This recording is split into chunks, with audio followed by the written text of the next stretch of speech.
오늘 본문 말씀 사무엘상 21장 10절에서 15절의 말씀, 이 말씀을 읽고 묵상하는데요. 바로 떠오르는 생각이요. 어쩌다 다윗이 이토록 망가졌는가라는, 아마 여러분들도 저와 같은 마음일 겁니다. 어쩌다 다윗이 이 모양이 되었을까? 네.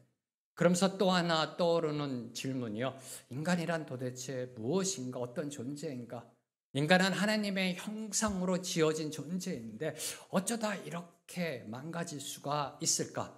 인류 역사 태동 이래 지금까지 인류가 던지는 질문, 철학적 질문은 인간은 누구인가? 인간은 무엇인가라는 그러한 질문입니다. 이 인간의 본질에 대한 이 물음에 대해서 근대 철학의 아버지 데카르트는 다음과 같은 유명한 말을 남겼습니다. 나는 생각한다, 고로 존재한다.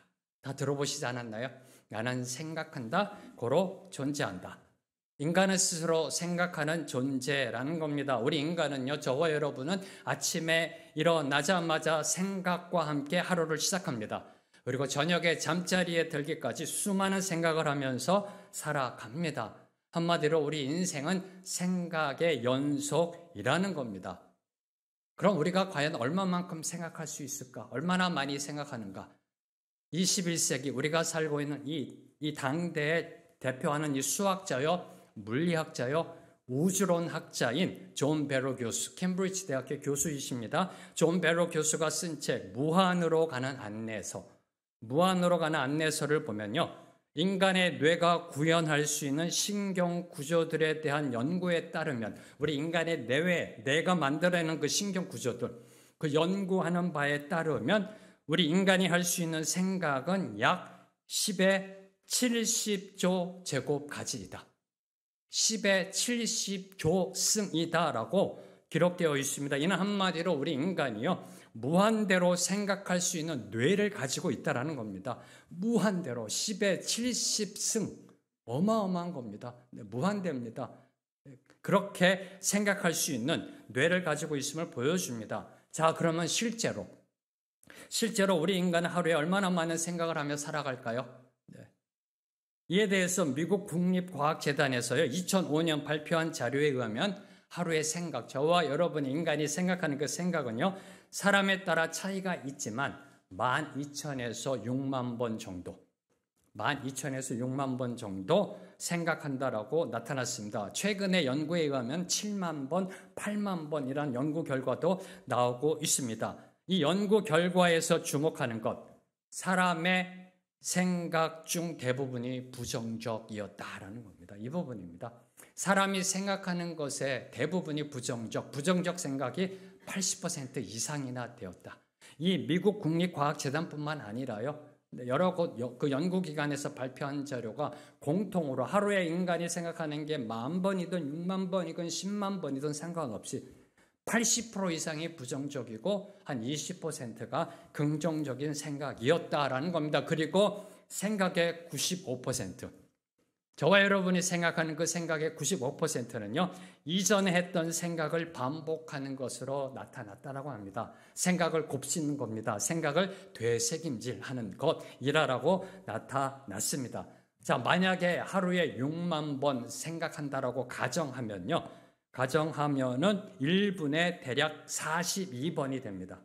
1분에 대략 42번 생각하는데요, 우리가 잠자는 시간, 평균적으로 7시간이라고 했을 때 7시간을 제외하면 1분에 59번, 1초에 한 번씩. 네. 우리 인간이요, 하루에 6만 번 생각한다라고 가정하면 잠자는 시간 제외했을 때 1초에 한 번씩 생각한다라는 겁니다. 이는 우리가 쉴 새 없이 생각을 하며 살아가고 있음을 보여줍니다. 그런데 잊지 말아야 할 것, 그 생각의 대부분이 부정적이다. 그 생각의 대부분이 80% 이상 부정적이라는 겁니다. 예를 들어, 나는 해도 안 돼. 나는 왜 맨날 이 모양일까? 저와 여러분이 쓰는 말 중에서 죽겠다 라는 단어가 들어가 있고요. 도저히 가망이 없어. 나는 쓸모없는 사람인가 봐. 이러다 죽는 거 아니야? 누구도 나를 사랑하지 않아. 등등등, 이런 부정적인 생각들. 이런 부정적인 생각들이 마음에 들어와 자리를 잡으면 반드시 심리적, 정신적 고통으로 이어지게 되어 있습니다. 불면증에 시달리거나 우울증 같은 정신질환을 겪기도 합니다. 이 돼지가 땅에 떨어진 콩을 정신없이 주워 먹다 보면 어느새 도살장 안에 들어가 있는 것처럼 사람도 부정적인 생각에 빠져 조금씩 이끌리다 보면 상상도 못할 일을 저지르거나 감당하기 힘든 상황에 빠지기도 합니다.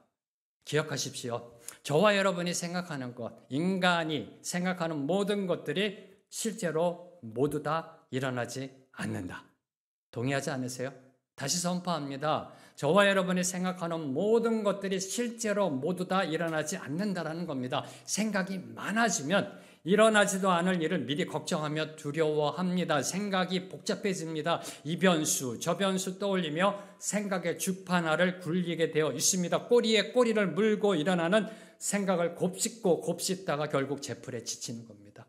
정신적으로 지치고요, 심리적으로 지치고 육신적으로 지치고요. 그러다가 실수하고 넘어지고 잘못을 범하게 되는 것입니다. 바로 이게 오늘 다윗의 모습이고요. 이를 깨달은 에르빈 롬멜 들어보셨나요? 롬멜 장군 혹시 못 들어보셨나요? 2차 세계전 당시에 사막의 여우라고 불렸던 그 독일 장군, 그 롬멜 장군은 다음과 같은 명언을 남겼습니다. 생각이 많아지면 용기는 줄어든다.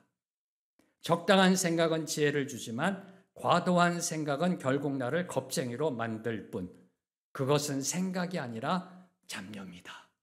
생각이 많아지면요, 겁쟁이가 된다는 겁니다. 생각이 많아지면요, 용기가 줄어든다라는 겁니다. 걱정, 근심의 염려와 두려움만 키우는 이 부정적인 생각은 잡념입니다. 잡념입니다. 너무 많이 생각하면 우리 마음의 주름만 늘 뿐이라는 것입니다. 지난주 말씀을 보면요, 다윗은 제사장 아히멜렉의 도움을 받아 영적인 필요와 육적인 필요를 채웠습니다. 그렇죠? 일주일밖에 안 됐습니다. 지난주 말씀 한번 생각해 보세요. 진설병을 받았습니다. 허기를 채웠습니다. 3일 동안 먹지 못했거든요. 허기를 채웠고요. 그리고 이 아히멜렉 제사장으로부터 골리앗의 칼을 받았습니다. 그런데 그 칼, 그죠? 골리앗의 칼, 하나님이 함께 하심의 은혜를 체험한 칼을 가지고도 겁이 났던지 다윗은 아예 이스라엘 국경을 넘어 블레셋으로 들어가 버렸습니다. 자, 그 칼을 손에 넣었을 때는요, 하나님이 함께 하셔서 골리앗을 무너뜨렸던 그 기억이 떠올라 잠시 마음을 추스릴 수 있었습니다. 그렇지, 이 칼, 그렇지, 하나님이 함께 하셨지. 그 마음을 추스릴 수 있었습니다. 그런데 현실을 보니요, 달라진 게 하나도 없었다는 겁니다. 현실을 다시 마주하니 그냥 앞길이 막막했던 겁니다. 이제 또 어디로 가야 하나?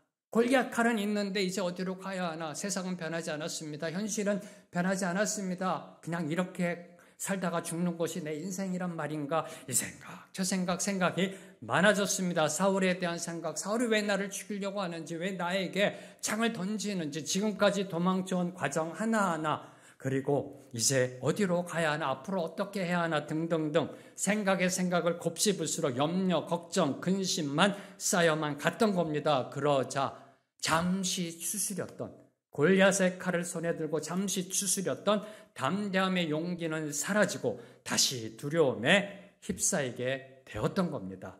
오늘 10절 말씀 함께 읽습니다. 시작. 그날에 다윗이 사울을 두려워하여 일어나 도망하여 가드왕 아기스에게로 가니. 그날에 어떤 날이에요? 골리앗의 칼을 쥔 날. 골리앗의 칼을 쥔 날. 아무리 골리앗의 칼을 쥐고 있어도요, 마음속에 또아리를 틀고 있는 그 두려움을 극복하지 못하면 그 두려움에 눌리게 되어 있다는 겁니다. 손에 하나님의 은혜를 체험했던 그 칼이 있다 할지라도 마음속에 있는 두려움을 다스리지 못하면, 극복하지 못하면 두려움에 눌리게 되고요. 그 두려움에 눌려 결정한 것이 바로 블레셋으로의 망명이었던 겁니다. 지금까지 다윗은요, 사울을 피해 도망쳐도 이스라엘의 국경은 넘지 않았습니다. 국경은 넘지 않았습니다. 어떻게든 버텨보려고 했습니다. 왜요? 하나님이 기름 부어 세우신 이스라엘의 왕이니까 어떻게든 버텨보려고 했습니다. 그런데 이번에는 국경을 넘어, 그것도 이스라엘의 대적 블레셋으로 도망가 버렸던 겁니다. 참으로 어처구니 없는 것은 자신이 죽인 블레셋 장군의 칼, 골리앗의 칼을 가지고 블레셋으로 도망갔습니다.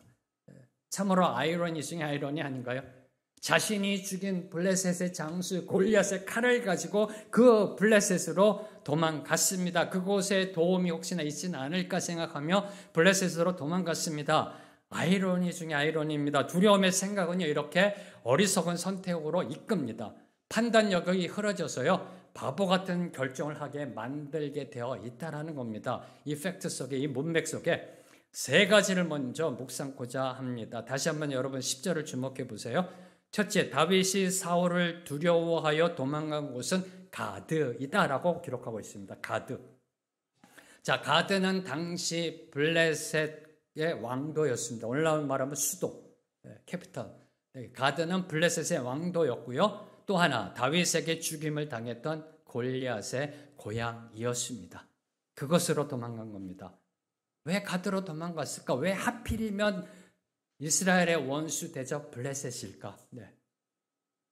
다윗이 블레셋을 망명지로 정한 것은요, 아마도 자신의 본고지 유다 지역에서, 그리고 지금 있는 그 높당, 아히멜렉이 있는 그것 상당히 가깝습니다.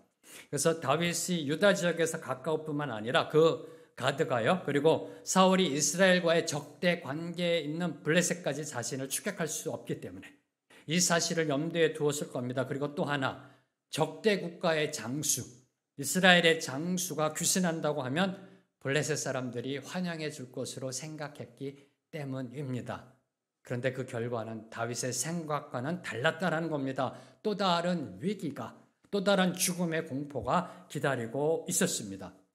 블레셋을 도피처로 삼았다는 것은요, 여우를 피하려고 호랑이 굴에 들어간 것 같은 그런 진배 없는 일을 저지르고 말았던 겁니다. 여우를 피하려다가 호랑이 굴로 들어가는 그러한 잘못된 우를 범하고 말았던 겁니다. 뭘 교훈하나요? 뭘 저와 여러분에게 말하고 있는 것일까요? 저와 여러분, 우리 믿는 자들, 하나님의 백성들은 어디로 가야 하는지, 어디에 머물러야 하는지를 바로 알아야 한다는 겁니다. 어디로 가야 하는지, 어디에 머물러야 하는지를 바로 올바로 알아야 한다. 이스라엘의 원수였던 블레셋은요, 다윗이 머물 수 있는 자리가 아니었다는 겁니다. 이제 어디로 가야 하는지 하나님께 기도로 구했었어야만 했습니다. 블레셋으로 들어가기 전에 하나님께 무릎 꿇고 하나님의 뜻을 물어야만 했습니다. 그런데 다윗은 자신의 생각대로 생각의 주판화를 굴려 섣부른 결정을 내렸던 겁니다. 이게 바로 문제였던 겁니다. 그 결과는 참으로 수치 그 자체였습니다. 목숨을 부지하기 위해 미친 사람처럼 행동해야만 했던 겁니다. 그런데 주목하는 거, 이는 단지 다윗만의 문제가 아니라는 겁니다. 다윗만의 문제가 아닙니다. 이 땅을 살아가는 모든 하나님의 백성의 문제가 될 수 있고요, 현실이 될 수 있다라는 겁니다. 자, 성경을 보면은 성경에 있어서의 두 영적 기둥이 있잖아요. 다윗과 또 한 분, 아브라함. 성경에 있어서의 믿음의 두 영적 기둥, 다윗과 아브라함. 성경을 보면 믿음의 조상 아브라함도 다윗과 동일한 실수를 범하였음이 기록되어 있습니다. 하나님이 약속하신 땅 가나안의 기근이 심해집니다. 하나님이 그를 갈대아 우르에서 불러내시어 약속한 젖과 꿀이 흐르는 땅 가나안에 들어와서 정착해 나가려고 할 때 기근이 임합니다. 기근이 심해지자 아브라함은 그가 머물러야 할 곳에 있지 못하고 머물지 말아야 할 곳 애굽으로 내려갔습니다. 그 결과 어떻게 되었는지요? 자신의 목숨 하나 부지하겠다고요, 생각을 거쳐 장안국 끝에 낸 묘수가 뭐였나요? 아내를 누이라 속이는 것이었습니다. 그런데 그 거짓으로 인해 아내를 잃을 뻔하였던 겁니다. 참으로 수치스럽고 굴욕적인 그러한 인생 최대의 실수를 범하였던 겁니다. 오늘 저와 여러분도요, 머물러야 할 곳과 머무르지 말아야 할 곳을 분별할 수 있는 영성이 있어야 된다는 겁니다. 머물지 말아야 할 곳에는 절대로 머물러서는 안 됩니다. 그렇잖아요. 그곳에 가서도 안 됩니다. 하나님 한 번만 갔다 와볼게요. 어떤 곳인지요. 한번 가봐야, 경험해봐야 알잖아요. 또 안 된다는 겁니다. 머물지 말아야 할 곳에는 가서도 안 되고 시선조차 두지 말아야 합니다. 자, 그러면 이제 역으로 질문을 던져야죠. 저와 여러분이 머물러야 할 곳, 있어야 할 곳은 과연 어디인가요? 어디인가요? 네. 이 사울의 위협을 피해 다윗이 머물러야만 했던 그 곳은 과연 어디인가요? 시편 84편 10절 말씀. 네, 함께 읽습니다. 시작. 보다 나은즉 악인의 장막에 사는 것보다 내 하나님의 성전 문지기로 있는 것이 좋사오니. 우리가 머물러야 할 곳은 세상에 힘이 있는 곳, 권력이 있는 곳, 세상에 도움이 있는 그 블레셋이 아니라는 겁니다. 주의 궁전, 주의 장막, 주의 성전, 즉 주님의 임재. 그것이 바로 저와 여러분이 있어야 할 곳이라는 겁니다. 코람데오, 하나님 앞에, 임재 앞에 서서 살아가는 그곳이 바로 우리가 있어야 할 곳. 그 코람데오의 인생은요, 악인들의 꾀를 따르지 아니하며 죄인들의 길에 서지 아니하며 오만한 자들의 자리에 앉지 아니하고 오직 여호와의 율법을 즐거워하여 그의 율법을 주야로 묵상하는 삶, 바로 이 삶의 자리, 바로 이 삶의 자리가 우리가 있어야 할 곳이라는 겁니다. 저와 여러분이 있어야 할 곳은 어떤 지리적, 지정학적 위치가 아니라 영적인 하나님의 임재, 하나님의 말씀대로 살아가는 삶, 바로 이 부분을 다윗이 놓쳤던 겁니다. 두 번째로 묵상하는 것, 다윗이 블레셋 가드로 도망하여 찾아간 사람이 누구인가요? 다름 아닌 가드 왕 아기스였다는 겁니다. 가드 왕 아기스. 다윗은 사울이 자신을 죽이려 하자 가드 왕 아기스에게로 도망쳐 보호받는 것으로 그 문제를 해결하고자 하였던 것입니다. 다시 말해 사울을 두려워하게 되자 평생 원수처럼 여기며 전쟁하던 그 블레셋 사람들에게 가서 그들에게 생명을 의존하려 하였던 것입니다. 이렇게 두려움에 빠져 생각이 많아지면 참으로 어처구니 없는 그런 결정으로 나아갑니다. 평상시 같았으면요, 이런 실수를 범하지 않을 텐데. 그러한 기대를 가지고 아기스 왕을 찾아갔습니다. 그런데 다윗의 이런 기대는 산산조각났습니다. 산산이 부서졌습니다. 오히려 다윗은 목숨을 부지하기 위해서 미친 채 하는 수모를 겪었습니다. 일전에 다윗이 블레셋 사람들 향해 뭐라고 그랬나요? 이 할례 없는 백성이라고. 그렇게 저주하지 않았나요? 할례 없는 백성이라고 그렇게 무시하고 경멸하던 그 블레셋 사람들 앞에서 미치광이의 모습으로 망가져 버렸던 겁니다. 여기서 저와 여러분이 깨달아야 할 사실, 그거는 우리 믿는 자들이요, 하나님 대신 사람을 두려워할 때 그 실상의 모습. 하나님을 두려워하지 않고요, 사람을 두려워할 때 그 인생의 모습이 과연 어떤 모습인지 그 실상을 보게 됩니다.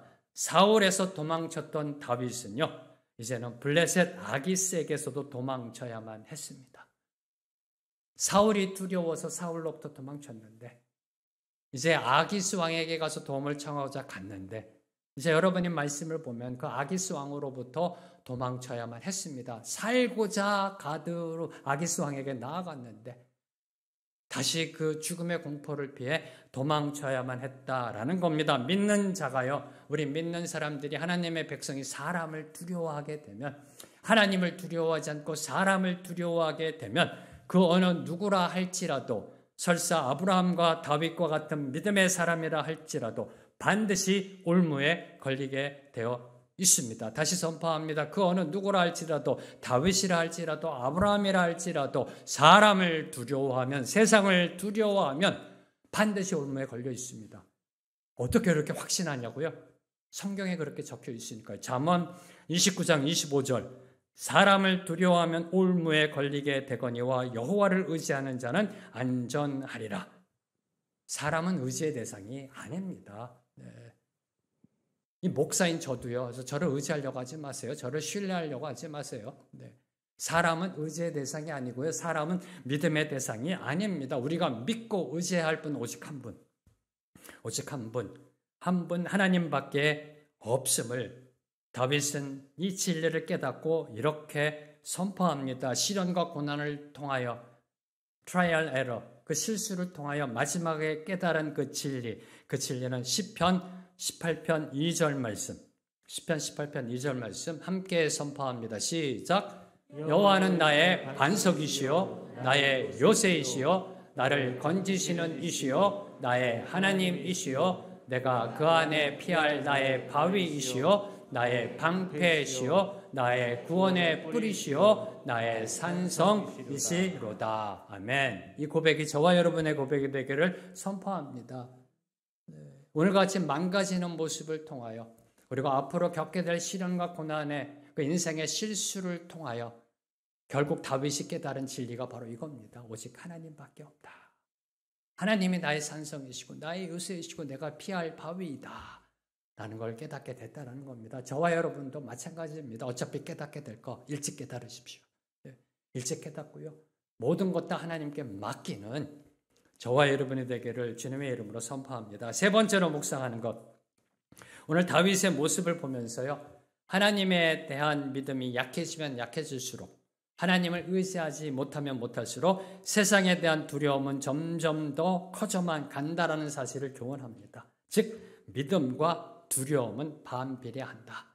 믿음과 두려움은 반비례한다. 지난주 말씀 저희들이 보았듯이 디모데후서 1장 7절 말씀 기억하시는지요? 두려움은 하나님이 주시는 것이 아니다. 믿음과 두려움은 역비례하게 되어 있습니다. 반비례합니다. 자, 복음서에 보면은요. 물 위를 걸은 베드로의 이야기가 기록되어 있습니다. 물 위를 걸은 갈릴리 바다 위를 걸은 풍랑이 일어나고 있던 그 갈릴리 바다 위를 걸은 베드로의 이야기가 나옵니다. 예수님께서 한밤중에 갈릴리 바다 위를 걸어오시는 것을 본 베드로는요. 자신도 물 위를 걷게 해달라고 주님께 요청하였습니다. 참으로 대단한 믿음입니다. 그렇죠? 베드로다워요. 베드로다워요. 네, 저 같았으면 아마 그런 요청이 안 나왔을 것 같아요. 네, 근데 베드로답게요. 주님, 저도 물 위를 걷게 해주세요. 그러자 예수님께서는 베드로에게 물 위로 걸어오라 명하셨습니다. 그러자 베드로는 믿음으로 나아가 물 위를 걸을 수 있었습니다. 첫 발을 조심스럽게 아마 내딛었을 겁니다. 그렇죠? 네, 인간인지라 믿음 붙잡고 네 주님 알겠습니다. 믿음 붙잡고 첫 발을 조심스럽게 내딛었습니다. 주님의 말씀을 붙잡고 믿음으로 선포하며 걸어 나갔습니다. 할렐루야. 바다 위를 걸었습니다. 바다 위를. 네. 별로 영적 흥분이 없으신 것 같아요. 이렇게 저는 이 부분만 생각할수록 막 흥분이 일어나요. 할렐루야. 그때 얼마나 좋았을까 베드로는요. 바다 위를 걷는데 물에 빠지지 않고요. 물 위를 걷게 되었습니다. 그런데 두 번째, 세 번째 발걸음을 옮기면서요. 그 첫걸음의 흥분과 감동은 점점 반감되었습니다. 은혜가 당연시 여겨지게 되는 게 인간의 본질적 타락의 본성입니다. 처음에는요, 흥분합니다. 처음에는 눈물 흘립니다. 처음에는 감사함으로 늘 할렐루야 주님을 찬양합니다. 그런데 두 번째 발걸음, 세 번째 발걸음, 무리를 걸을 때, 걷네, 당연히 여깁니다. 그 첫 걸음에 그 흥분과 감동은 반감됩니다. 초심을 잃어갑니다. 그때 들려오는 게 거센 물결을 일으키는 파도 소리입니다. 그때 보게 되는 게 자신을 향해 달려오는 파도입니다. 그러자 그 순간 두려움이 쑥 들어와서 물에 빠지게 됩니다. 주님만 바라보며 주님의 음성을 들어야 할 때 파도를 보고 파도 소리를 듣게 되자 그 즉시 물에 빠지게 되었던 겁니다. 다윗도 마찬가지입니다. 다윗도 베드로처럼요. 믿음의 첫걸음을 내디딜 때 오직 하나님의 이름 하나 붙잡고 물맷돌 하나로 거인 골리앗을 쓰러뜨렸습니다. 믿음의 첫걸음을 내디딜 때요. 3m에 육박하는 거인 블레셋 장수 골리앗을요. 여호와의 이름으로 나아가 물맷돌 하나로 거꾸로 튀렸습니다. 그런데 두 번째 걸음, 세 번째 걸음 나아가다 사나운 거친 파도를 만납니다. 사울이라는 거친 파도가 자신을 향해 계속해서 몰려오자 결국 두려움을 느끼고 그만 실족하고 말았던 겁니다. 오늘 우리도요, 다윗과 베드로처럼 하나님을 향한 그 초심, 믿음의 줄을 놓친다면 세상의 두려움 속에 빠져 허우적거릴 수밖에 없다라는 겁니다. 사랑하는 성도 여러분, 기억하십시오. 믿음의 크기만큼 두려움은 작아진다. 하나님을 향한 믿음의 크기만큼 세상을 향한 두려움은 작아지게 되어 있다라는 겁니다. 자, 이제 11절을 보면요. 가드왕 아기스의 신하들은 다윗이 온 것을 보고 술렁술렁거렸습니다. 11절 말씀 함께 읽습니다. 시작. 아기스의 신하들이 아기스에게 말하되 이는 그 땅의 왕 다윗이 아니니까 우리가 춤추며 이 사람의 일을 노래하며 있되 사울이 죽인 자는 천천히요 다윗은 만만히로다 하지 아니하였나이까 한지라. 아기스 왕의 신하들은요 다윗을 즉시 알아보았습니다. 다윗을 즉시 알아보면 이렇게 말합니다. 이는 그 땅의 왕 다윗이 아니니까. 이는 다윗은 그 땅의 왕 다윗이 아니니까. 무슨 말일까요? 다윗은 그 땅의 왕이다라고 이야기하고 있습니다. 자, 이는 아기스 왕의 신하들이 다윗을 이스라엘의 실질적인 왕으로 인정하고 있었다라는 겁니다. 지금 이스라엘의 왕은 사울입니다. 근데 블레셋 사람들, 아기스 왕의 신하들은 다윗을 보자마자 이는 그 땅의 왕 아닙니까? 라고 지금 이야기하고 있습니다. 다윗은 이미 사울로 대표되는 종교 지도자들에게 왕으로 인정받고 있었습니다. 아히멜렉에게도요. 그리고 더 나아가 요나단, 미갈, 사울의 왕족들에게도 왕으로 인정받고 있었습니다. 그리고 이제 이방인에게까지 그것도 이스라엘의 숙적 블레셋 사람들에게도 왕으로서 인정받고 있었던 겁니다. 자, 이는 비록 다윗이요 사울의 살해 위협을 피해 도망 다니고 있는 도망자의 신세이지만 다윗을 이스라엘의 왕으로 세우시려는 하나님의 섭리가 계획이 변함없이 진행되고 있었음을 암시해 주고 있는 그 말입니다. 그런데 이 사실을 저는 다른 각도로 한번 봤습니다. 이 사실을 다른 각도에서 보게 되면요. 자, 이방인 블레셋 사람들까지도요. 다윗을 이스라엘의 왕으로 인정하고 있습니다. 그렇죠? 이는 그 땅의 왕이 아닙니까? 블레셋 사람까지도 다윗을 이스라엘의 왕으로 인정하고 있는데 정작 다윗은 자신을 누구로 생각하고 있나요? 한낱 도망자로. 두려움에 휩싸여서 한낱 도망자의 신세 그것도 미치광이로 자신을 전락시키고 있었다라는 겁니다. 블레셋 사람들은 심지어 다윗이 골리앗을 죽이고 승리했을 때 이스라엘 여인들이 불렀던 찬양, 그 찬양까지도 기억하고 있었습니다. 사울이 죽인 자는 천천히요 다윗은 만만이로다 하지 아니하였나이까.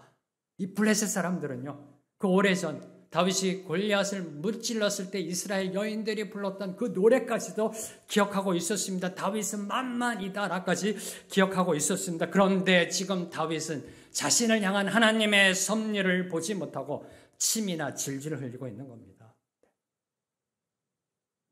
이는 하나님을 의지하지 못하고요 사람을 두려워한 그 결과의 모습입니다.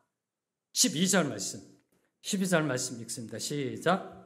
다윗이 이 말을 그의 마음에 두고 가드왕 아기스를 심히 두려워하여 다윗이 이 말을 그의 마음에 두고 가드왕 아기스를 심히 두려워하여 다윗이 이 말을 그의 마음에 두고 이것이 문제였던 겁니다. 이것이 문제였던 겁니다. 네. 마음에 두었다는 게 뭘까요? 마음에 두었다? 마음에 어디다 이렇게 딱 포개 어디다 놓는 건가요? 마음에 두었다? 생각했다는 겁니다.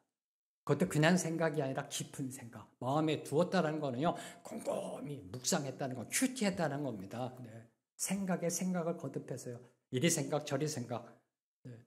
근데 지금 다윗이 어떤 상황인가요? 극도의 불안감이 있는 상황입니다. 위기 가운데 있는 겁니다.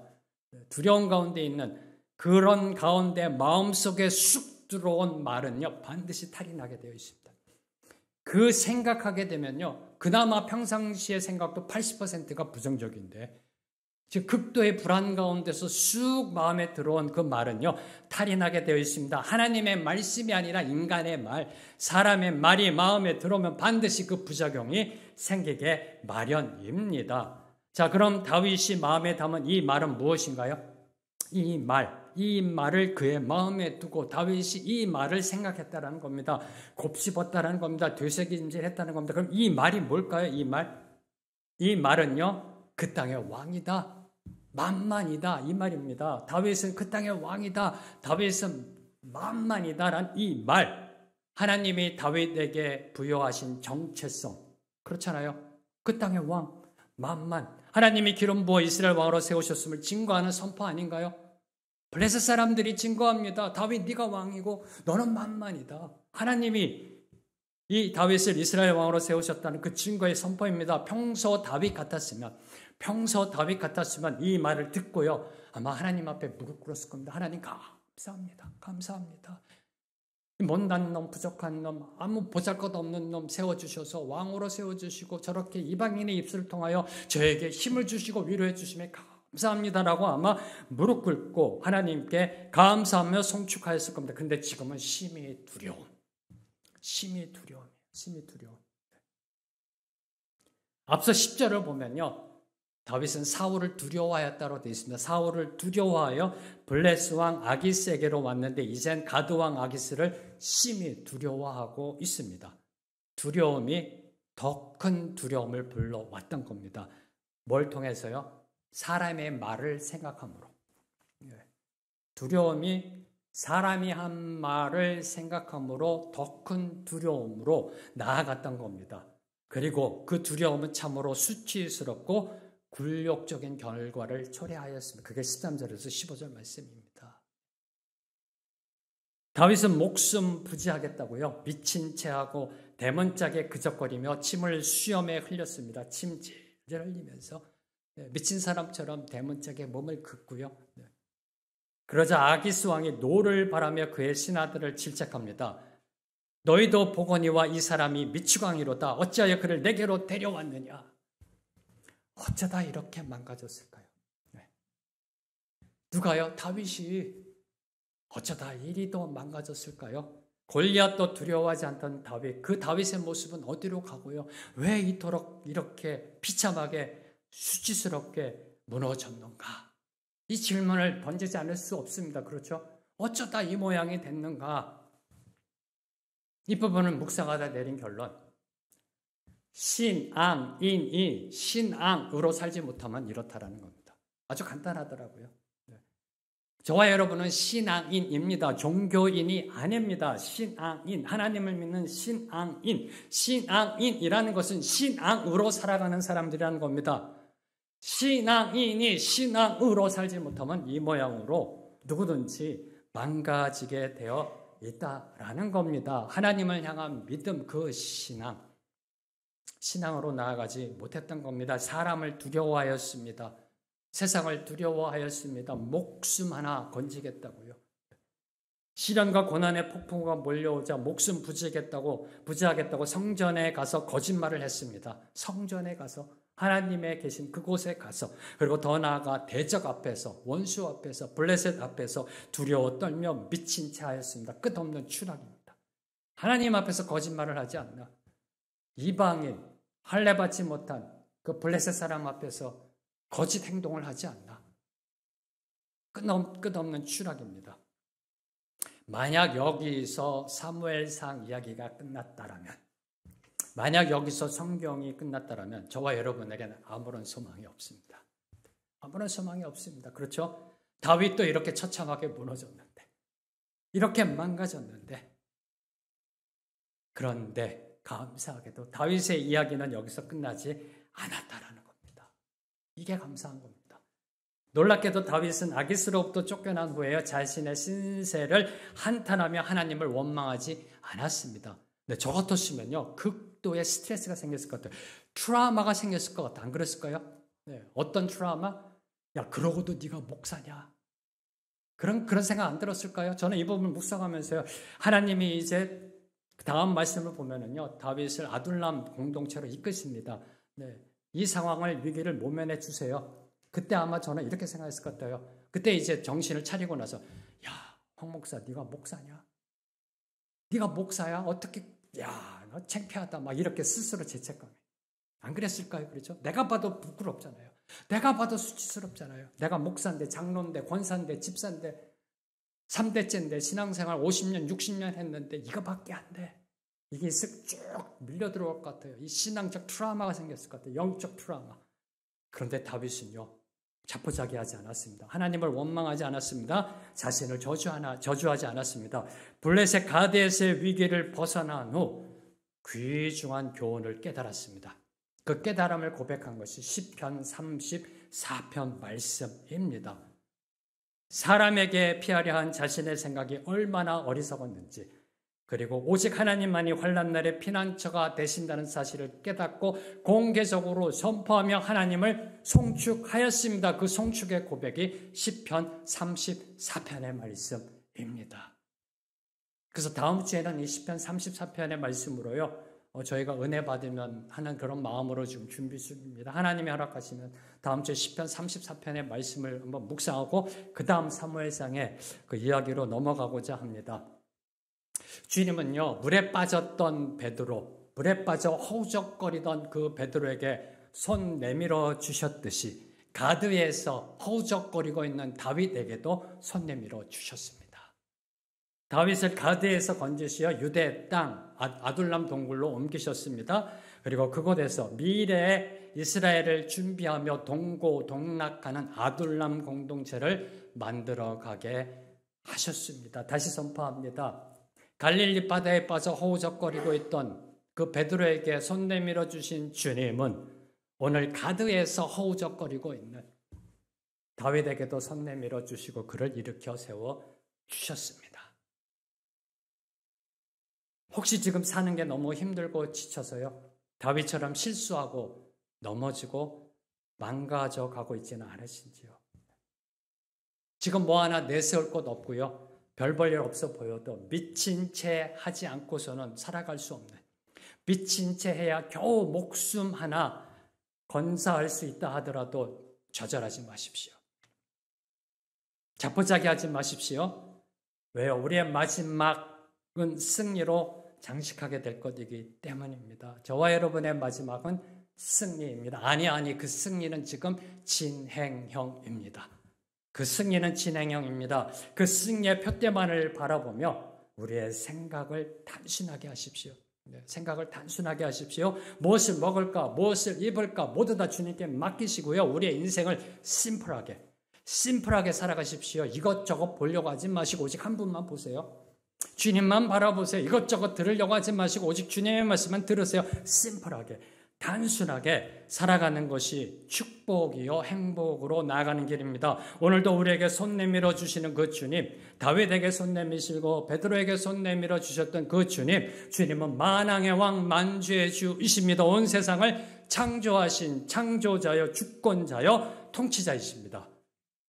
그 주님을 묵상하며 주님을 찬양하며 함께 나아갑니다. 힘들고 지쳐 낭망하고 넘어져 일어날 일 전혀 없을 때 조용히 다가와 손잡아 주시며 나에게 말씀하시네. 나에게 실망하며 내 자신 연약해 고통 속에 눈물 흘릴 때 못자국 난 그 손길 눈물 닦아 주시며 나에게 말씀하시네. 함께 찬양하며 나아갑니다.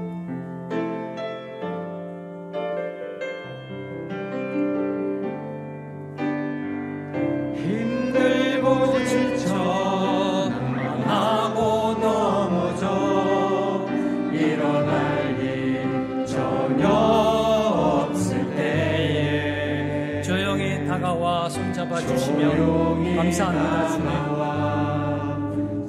손잡아주시며 나에게 말씀하시네. 나에게 실망하며 내 자신 연약해 다윗처럼 망가져가도요, 내 자신 연약해 고통 속에 눈물 흘릴 때 나는 이거밖에 안 되나? 고통 속에 눈물 흘릴 때 주님의 못자국 난 그 손길 우리 눈물 닦아주십니다. 나에게 말씀하십니다. 너는 내 아들이라, 너는 내 딸이라, 내 아들이라. 오늘날 내가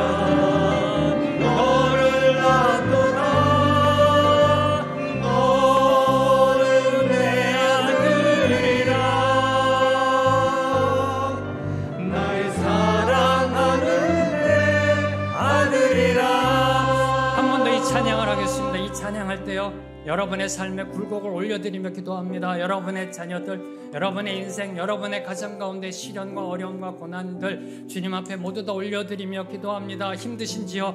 지치셨는지요? 낭망하시는지요? 주저앉고 싶으신지요? 주님이 오늘도 우리에게 손 내밀어 주십니다.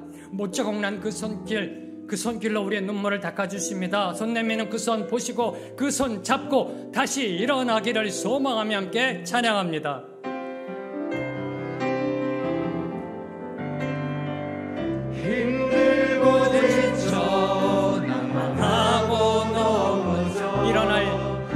전혀 없을 때, 그냥 이대로 주저앉고 싶을 때, 절망하고 싶을 때, 현실이 바뀌지 않을 때 우리에게 다가와 주십니다. 우리에게 손 잡아 주십니다. 그리고 우리에게 말씀하십니다. 나에게 말씀하시네. 나는 이거밖에 안 되는가?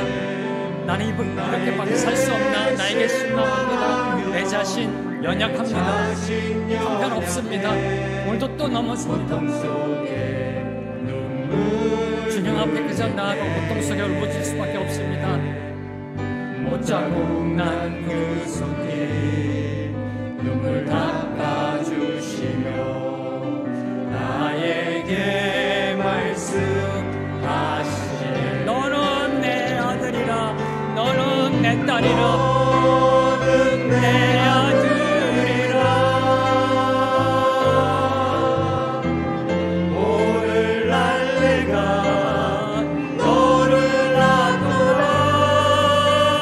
너는 내 아들이라. 나의 사랑하는 내 아들이라. 너는 내 아들이라. 너는 내 아들이라. 오늘 날 내가 너를 놔두라. 너는 내 아들이라. 나의 사랑하는 내 아들이라. 주님 감사합니다. 언제나 우리에게 다가오셔서 우리에게 손 내밀어 주시는 주님의 은혜 감사합니다. 주님, 우리의 부족한 가운데도, 우리의 연약함 가운데도, 오늘 말씀 속 다윗처럼 실족하고 망가지는 가운데도 손 내밀어 주시는 그 주님, 못자국 난 그 손길 보게 하시고 그 손 붙잡고 다시 일어나 하나님을 찬양하는 인생 살아가게 하여 주시옵소서. 너는 내 아들이라, 너는 내 딸이라, 너는 내 사랑하는 내 자녀이다라고 선포하시는 그 주님의 음성을 듣게 하여 주시어서 그 좌절의 자리, 낙심의 자리, 실망의 자리에서 박차고 일어나 저 십자가 푯대를 향해 달려나아가는 우리 모두가 되게 하여 주시옵소서. 예수님의 이름으로 기도합니다. 아멘.